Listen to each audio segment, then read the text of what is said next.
Minha gente querida, muito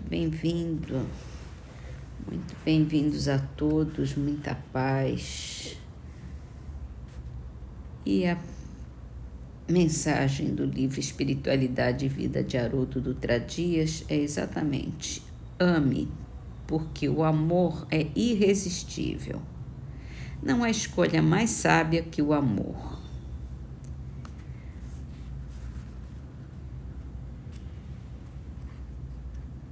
Não precisa falar mais nada, né?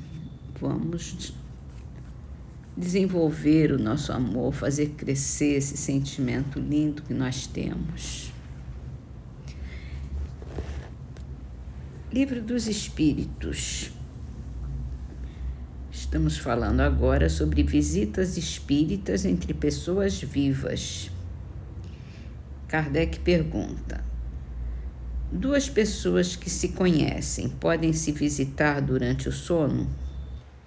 Podem. E muitos que julgam não se conhecerem costumam se reunir e se falar.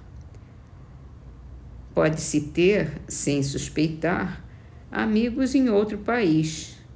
É tão habitual o fato de ir se encontrar durante o sono com amigos e parentes, com os que conhecem e os que lhes podem ser úteis, que quase todas as noites são feitas essas visitas.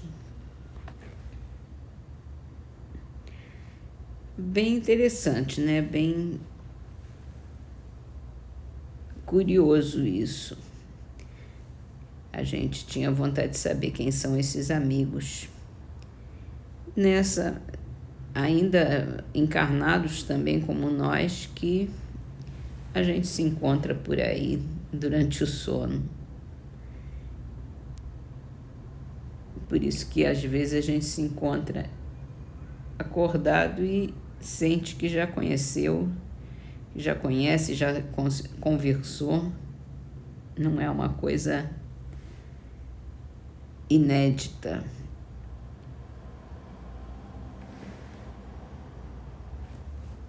No livro A Gênese, a gente entra em outro capítulo, Revoluções do Globo. E vamos falar sobre o dilúvio. O objetivo desse livro é colocar bem claro a diferença entre a Gênese de Moisés e a Gênese do ponto de vista científico mesmo. O dilúvio bíblico, também conhecido pela denominação de Grande Dilúvio Asiático, é fato cuja realidade não se pode contestar. Deve ter sido ocasionado pelo levantamento de uma parte das montanhas daquela região, como o que ocorreu no México. Aqui na nota de pé de página, ele descreve esse fenômeno do México, que aconteceu no século XVIII mesmo.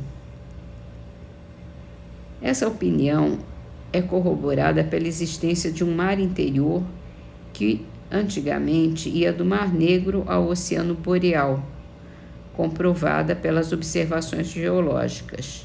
O Mar de Azov, o Mar Cáspio, cujas águas são salgadas, embora nenhuma comunicação tenham com nenhum outro mar, o Lago Aral e os inúmeros lagos espalhados pelas imensas planícies da Tartária e as estepes da Rússia, parecem restos daquele antigo mar.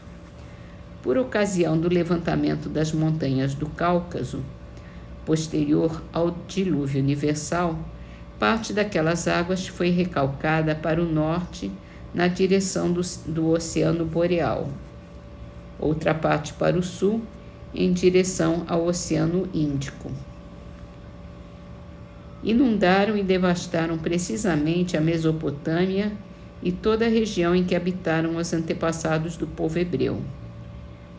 Embora esse dilúvio tenha se estendido por uma superfície muito grande, é atualmente ponto averiguado que ele foi apenas local, que pode não ter sido causado pela chuva, pois por muito copiosa que esta fosse, e ainda que se prolongasse por 40 dias, o cálculo prova que a quantidade de água caída das nuvens não podia bastar para cobrir toda a terra até acima das mais altas montanhas. Para os homens de então, que não conheciam mais do que uma extensão muito limitada da superfície do globo e que nenhuma ideia tinham da sua configuração, desde que a inundação invadiu os países conhecidos, para eles teria sido invadida a terra inteira. Se a essa crença aditarmos a forma imaginosa e hiperbólica da descrição, forma peculiar ao estilo oriental, já não nos surpreenderá o exagero da narração bíblica.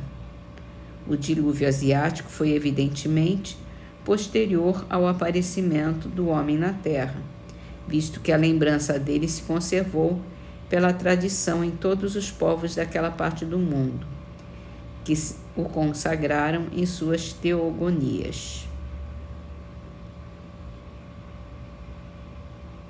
É igualmente posterior ao grande dilúvio universal que assinalou o início do atual período geológico.